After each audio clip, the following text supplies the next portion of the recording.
criminal.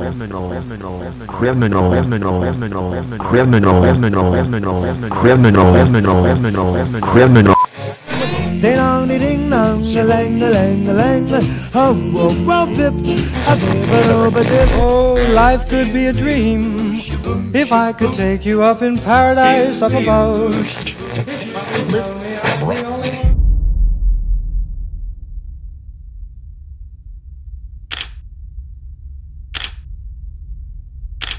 What you see before you are shots of our very own Mr. Incredible. A super.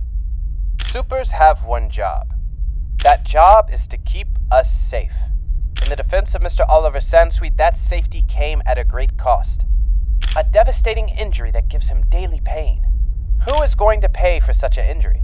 Who can be held accountable for the permanent damages that are now affecting Mr. Sansweet?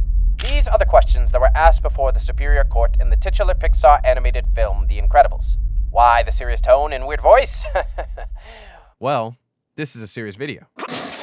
The opening of The Incredibles is something I'm shocked more people do not talk about, because this court case between Oliver Sansweet and Mr. Incredible is the foundation for the entire premise the film is built upon. Oliver Sansweet represents the beginning of the end for supers in the lore of Incredibles canon. You see, since supers were enlisted through the NSA, not the National Security Agency of our world, but the National Supers Agency, they act as an official branch of the US government, dedicated to maintaining peace and prosperity using enhanced individuals with superpowers. It's pretty fucking sick, honestly. If you want to be real, Brad Bird was cooking with this movie, okay? But what's significant about this is that the people who fund them using their tax dollars get to decide whether these heroes should exist or not.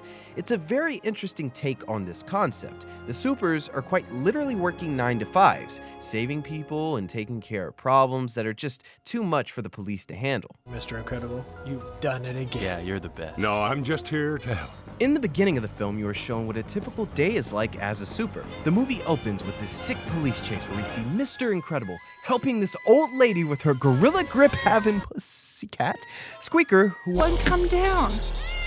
pressed for time, Mr. Incredible rips the tree out of the ground with his pure brawling strength, slamming it down on the perpetrator's vehicles, causing God knows what kind of injuries to them. But who cares? They're criminals. And who cares about the property damage? Sure, the roots of the tree are just completely fucked, but hey, just put it back good as new, right? What I'm getting at here is that a brute force hero like Mr. Incredible was bound to cause trouble for supers. I mean, someone like Frozone, he just kind of leaves some ice and that shit melts almost instantly, no problem, right? But when accidents happen and people get hurt, they need someone to blame, someone to point the finger at, someone to be held accountable. Now you just stay here. They usually pick up the garbage in an hour. Incredible! Hey, Frozo! Shouldn't you be getting ready? I still got time! An average day quickly goes south when a man on top of a skyscraper leaps to his death. This man is none other than Oliver Sansweet. Now you might be asking yourself, what kind of man is Mr. Sansweet? Well, after having his life saved from a fall that would most certainly kill him, his words are, I think you broke something. "Ah, yes, a man with his priorities in order, I see."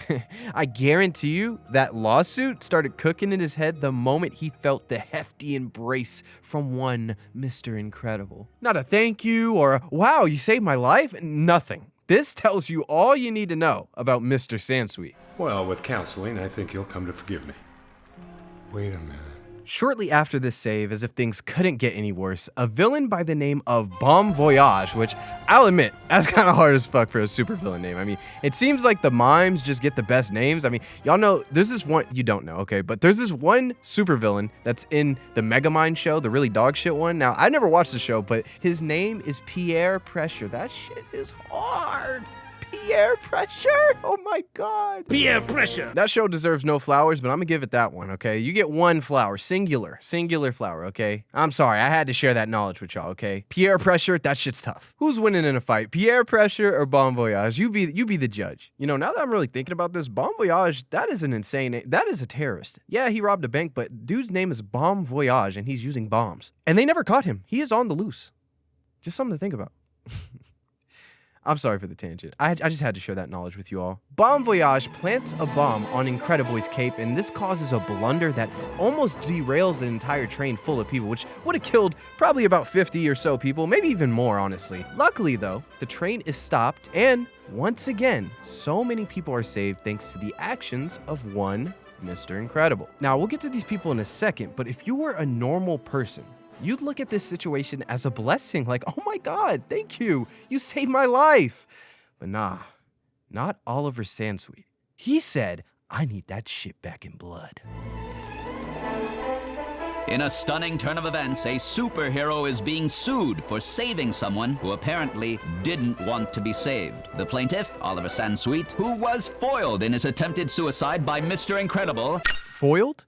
I'm sorry, did I hear that correct? Foiled? We're not even going to talk about how wild it is to hear the word suicide uttered in a Disney movie, but brother, Mr. Sansweet, okay, I'm going to level with you here, okay? I hate to be that guy, and I know this is probably a little controversial, okay, but nothing is stopping you from, I don't know, killing yourself? Again? I'm just putting that out there, okay? I don't want to wish the worst upon you, but hey, if you're really this pissed about being alive, then you'd climb up those stairs, neck injury and all, and double down. I mean, one would think, right? Mr. Sansweet didn't ask to be saved. Mr. Sansweet didn't want to be saved. And the injury received from Mr. Incredible's actions, so-called, causes him daily pain. Hey, I saved your life! You didn't save my life, you ruined my death. That's what you did. Listen, My you client has little no further piece of- comment at this time. You ruined my death?